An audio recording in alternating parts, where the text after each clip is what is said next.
पुण्यामधील स्वारगेट बस स्टेशनवरती एका 26 वर्षीय तरुणीवरती 25 फेब्रुवारी 2025 या दिवशी मंगळवारी पहाटे 5:30 वाजता अत्याचार झालेला होता। तिला खोटं सांगून एका मोकळ्या बसमध्ये नेण्यात येतं आणि तिच्यावरती अत्याचार करण्यात येतो। सकाळी साधारण 9:30-10च्या सुमारास पोलिसांमध्ये तक्रार दिली जाते आणि त्यानंतर तपास सुरू होतो। CCTV फुटेज पाहिले जातात आणि त्यावरून त्या नराधमाची ओळख पटते। नाव समोर येतं दत्तात्रय गाडे।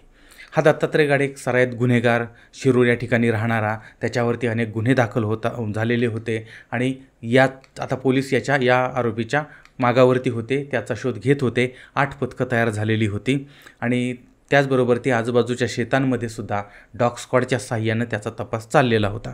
एका बाजूला तपास चालू होता, दुसऱ्या बाजूला ही घटना समोर आली, मीडियामध्ये आली, सोशल मीडियामध्ये आली आणि सगळीकडे वादळ उठलेलं होतं।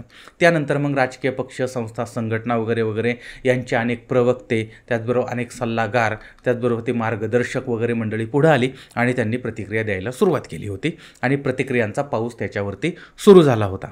आता यानंतर स्वारगेट बस स्थानकाच्या आगारामध्ये उभ्या असणाऱ्या ज्या बस होत्या, तर त्या जुन्या बस, त्यांच्या गाड्यांची दुरावस्था, त्यानंतर प्रचंड अस्वच्छता, त्यानंतर त्याच्यामध्ये सापडलेले जुने कपडे, त्यात सापडलेल्या साड्या, त्याच्यामध्ये सापडलेले कंडोमचे पाकिटं आणि अशा पद्धतीच्या गोष्टी की जेणेकरून अशा घटना ज्या आहेत त्या सतत घडत असाव्यात असं वाटावं, अशी विदारक स्थिती समोर आलेली होती।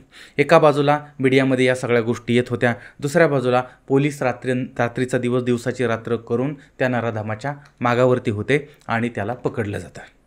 त्यानंतर मग या सगळ्यामध्ये मीडियावाले जे आहेत ते तो नराधम कुठला आहे, काय आहे, त्याचं नाव काय, त्याचं गाव काय, तो कुठं राहणार आहे, त्याच्या घरी कोण कोण आहे, त्याची गाडी कसली आहे, तो काय करतो वगैरे सगळ्या गोष्टींचं ते मीडियामध्ये आलेलं होतं आणि प्रत्येक चॅनल, प्रत्येक मीडिया या सगळ्या गोष्टीचा इव्हेंट असावा अशा पद्धतीनं ते सगळं मांडणी करतायत आणि स्वतःच न्यायाधीश बनलेले आहेत आणि प्रत्येकाला प्रश्न विचारणं, इकडं प्रश्न तिकडं प्रश्न, अशा पद्धतीनं म्हणजे स्वतः काही जबाबदारी घ्यायची नाही, पण आरडाओरडा मात्र सुरू करायचा आणि अशा पद्धतीनं हे सगळं जे आहे ना, ते जे प्रकरण आहे सकाळपासून संध्याकाळपर्यंत तुम्ही पाहाल तर मीडियामध्ये, चॅनलवरती, TV वरती, वर्तमानपत्रामध्ये किंवा YouTube चॅनलवरती सगळीकडे या पद्धतीचा विषय समोर आहे आणि त्यामुळे हा विषय जो आहे तो तुम्ही ऑलरेडी तुमच्यापर्यंत पोहोचलेला आहे की कशा पद्धतीनं ही घटना घडली, त्यानंतर पोलिसांनी त्या नराधमाला कशा पद्धतीनं अटक केली आणि आता त्याचं म्हणणं आहे की हे सहमतीनं वगैरे झालं, असं पण त्याची बाजू तो मांडण्याचा प्रयत्न करतो आहे। आता या सगळ्याचा अजून तपास चालला आहे, त्यानंतर तपासामध्ये अजून काही नवीन माहिती, वेगळी माहिती समोर येऊ शकते। पण या सगळ्यामध्ये एक प्रश्न निर्माण होतो आणि तो म्हणजे हा जो झालेला अत्याचार आहे तो अत्याचार टाळता आला नसता का? तर हा प्रकार जो आहे तो निश्चितपणे टाळता आला असता, हे घडलंच नसतं। पण हे का घडलं, कसं घडलं हे तर मीडियामध्ये सगळीकडे आलेलं आहे। ती म्हणजे एक तरुणी आहे, ती तरुण तिला सांगतो की ह्या ताई तू कुठं जाणार आहे आणि मग ती सांगते मला इकडं जायचं आहे आणि त्याच्यानंतर तो म्हणतो की इकडं गाडी उभी आहे आणि त्यानंतर तो त्या आडबाजूला घेऊन जातो आणि अशा पद्धतीचे प्रकार समोर येतात। आता ह्या सगळ्यामध्ये ती तरुणी त्या तरुणाने सांगितलं त्या पद्धतीनं तिकडं का गेली, एक छोटंसं उदाहरण तुम्हाला सांगतो की काही दिवसापूर्वी अहिल्यानगर या ठिकाणी मी गेलो होतो आणि त्या ठिकाणी माळेवाडा बसस्टॉप जे आहे त्या ठिकाणी उतरल्यानंतर मग एक जण व्यक्ती आहे, ती व्यक्ती त्या ठिकाणी आली आणि तिथे एक केबिन होतं, तर त्या केबिनमध्ये ते खाकी कपड्यावाले वगैरे बसलेले होते। तर मग त्या व्यक्तीनं विचारलं की बाबा मला अमक्या तमक्या ठिकाणी जायचं आहे, तर कुठं जायचं? तर त्या केबिनमधल्या माणसाने अशा भसाड्या आवाजामध्ये सांगितलं की त्या बाजूला जा। आता त्या बाजूला जा म्हणजे नक्की कुठं जायचं? मग ह्याने विचारलं की त्या बाजूला म्हणजे कुठं? अरे त्या बाजूला म्हणजे त्या बाजूला जा, तिकडं, अशा म्हणजे उग्र भाषेमध्ये तो बोलला। आता ह्या माणसाला कळायला मार्ग नव्हता की ती बाजू म्हणजे नक्की कुठं आहे आणि नंतर मग ह्यांनी पुन्हा विचारलं, अहो ती बाजू म्हणजे नक्की कुठं? आणि साधी गोष्ट आहे हो, त्या बाजूला जा म्हणजे नक्की कुठं जायचं? कारण एकतर ते माळेवाडा जे काही भाग येतो त्या ठिकाणी आता ते बांधकाम चाललेलं आहे आणि प्रत्येक बाजूला 4 बाजू असतात ना, म्हणजे प्रत्येक दिशेला 4 बाजू आहेत त्या, मग कुठल्या बाजूला जायचं, काय जायचं? बरं, जी माणसं पहिल्यांदा त्या ठिकाणी गेलेली आहेत किंवा ज्यांना बाकीच्या गोष्टी माहीत नाहीत, जी प्रॉपर त्या नगरमधील असतील त्यांना हे सगळ्या गोष्टी माहीत असतील की कुठे गाड्या लागतात, काय लागतात। जी माणसं नवीन जातात त्या माणसांना काय माहीत असणार आहे? पण तो समोरचा जो सांगणारा माणूस होता तो माणूस अत्यंत वाईट भाषेमध्ये बोलत होता, म्हणजे कळत नाही का, अक्कल नाही का, मूर्खच आहे, तर असंच आहे, समजतच नाही का, हे नाही का, आता त्या बाजूला जा, त्या बाजूला गाडी लागते, ह्याच्यावरून काय समजायचं मला सांगा? पण असं असताना सुद्धा ही मंडळी अत्यंत उग्र, उर्मट आणि अत्यंत असं म्हणजे खालच्या थराची भाषा वापरून या प्रवाशांशी बोलत असतात. आणि हे ऐकल्यानंतर फार वाईट वाटलं की टॅक्स भरायचा आपण, तिकिटाचे पैसे भरायचे आपण, आणि ही माणसं साधं नीट बोलतसुद्धा. आणि जाणार आहोत, जी व्यक्ती प्रवास करणार आहे ती व्यक्ती काही फुकट प्रवास करणार नाही, आणि फुकट जरी केला तरी तो जो बोलणार आहे त्याच्या खिशातनं तर घेत नाही आहे ना, जे काय आहे ते सरकारचं आहे. मग असं असताना सुद्धा ह्या लोकांचं अत्यंत वाईट पद्धतीचं बोलणं, आणि त्याच्यानंतर म्हणजे एकतर वाईट बोलणं आणि दुसरी गोष्ट नीट न सांगणं. म्हणजे जा त्या बाजूला जा, गाडी येईल, 5 मिनटात गाडी येईल, 10 मिनटात गाडी येईल. 5 मिनटात कोणती गाडी येत नाही, 10 मिनटात कोणती गाडी येत नाही, एकतर वेळेत कोणती गाडी येत नाही. आणि ह्यांना सतत विचारायला जायला लागतं. हे लोक अशा पद्धतीची उत्तरं देतात.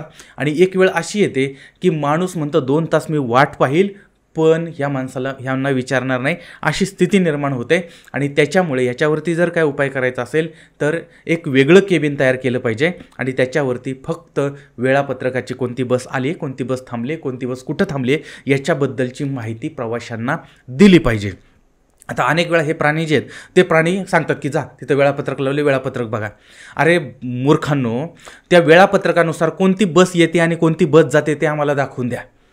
म्हणजे तिथं लिहिलेलं आहे 8 वाजता येते, 8 वाजताची बस. म्हणजे मला स्वतःला असे अनुभव आहेत. एकदा मला नाशिकला जायचं होतं आणि बसचं जी वेळ होती त्या वेळेपेक्षा ती साधारण 3 ते 3.5 तास उशीर आली होती.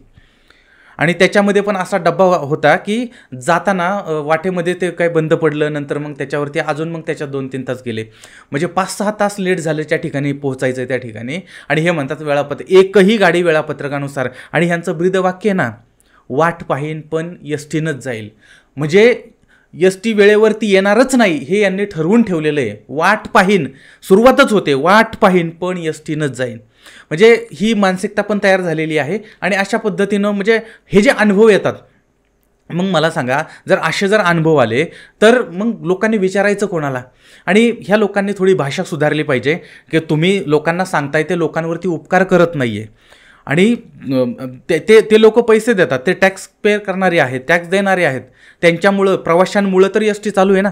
पण प्रवाशांबरोबर जर अशा पद्धतीच्या भाषा हे वापरत असतील, अशा पद्धतीनं जर बोलत असतील, तर मग मला सांगा की म्हणजे लोक मग मजबुरीनं ह्या गोष्टीचं म्हणजे मजबुरी म्हणून त्या ठिकाणी जातात. नाही तर मग खाजगी वाहनामध्ये, आणि खाजगी वाहनाने जायचं म्हटलं ना तरी नंतर मग कोणीतरी येणार, त्या वाहनाला अडवणार. मग तिथं म्हणजे एका बाजूला खाजगी वाहनानं पण जायचं नाही आणि दुसऱ्या बाजूला जायचं तर ह्या वाहनाने जायचं. हे अशा पद्धतीने यांच्या या सर्व्हिस. आता ह्याच्यावरती मी जास्त बोलत नाही, फक्त मला हा मुद्दा मांडायचा आहे की जर समजा या ठिकाणी म्हणजे त्या स्टेशनवरती किंवा त्या स्वारगेटवरती सांगणारी माणसं जी आहेत की बाबा ही गाडी कुठं आहे, ती गाडी कुठं आहे, ती जर नीट असते, त्यांनी जर स्पष्ट भाषेमध्ये सांगितलं असतं की ही गाडी ह्या वाजता या ठिकाणी थांबणार आहे, असं जर सांगितलं तर ती तरुणी जी आहे त्या तरुणीनं दुसरं कोणालाही विचारलं नसतं. आणि जर तसं झालं नसतं तर ही घटना घडली नसती. पण या गोष्टीला प्रत्यक्ष आणि अप्रत्यक्षपणे त्या व्यक्ती जबाबदार आहेत ज्या व्यक्ती नीट उत्तरं देत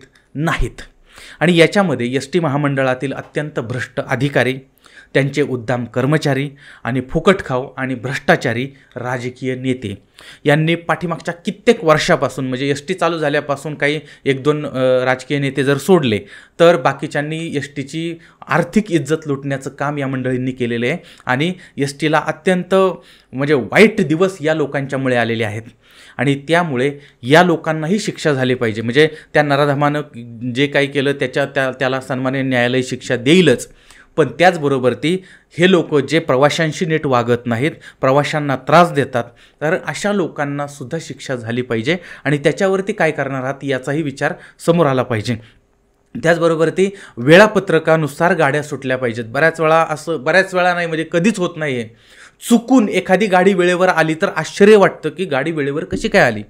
त्याच्यातही त्या गाड्यांची अवस्था इतकी वाईट झालेली आहे की म्हणजे आता ठीक आहे त्या विषयावरती आपण नंतर बोलूया. पण दुर्दैवाने बघा की एका तरुणीवरती अशा पद्धतीने अत्याचार होतो. आणि त्याला जर परत एकदा सांगतो की जर समजा हे त्या तरुणीला योग्य मार्गदर्शन झालं असतं, योग्य सांगण्यात आलं असतं किंवा त्या ठिकाणी जर ती मंडळी असती आणि आणि बऱ्याच वेळा काय होतं तुम्हाला सांगतो की आपण त्यांना विचारायला पण नको वाटतं मग बऱ्याच वेळा अनेक मंडळी काय करतात, एखाद्याला विचारतात, हो ही गाडी कुठं जाते, ती गाडी कुठं जाते, पुण्याला जाणारी गाडी कोणती, नाशिकला जाणारी कोणती, नगरला जाणारी कोणती, कोल्हापूरला अशी जाणारी कोणती विचारले जाते.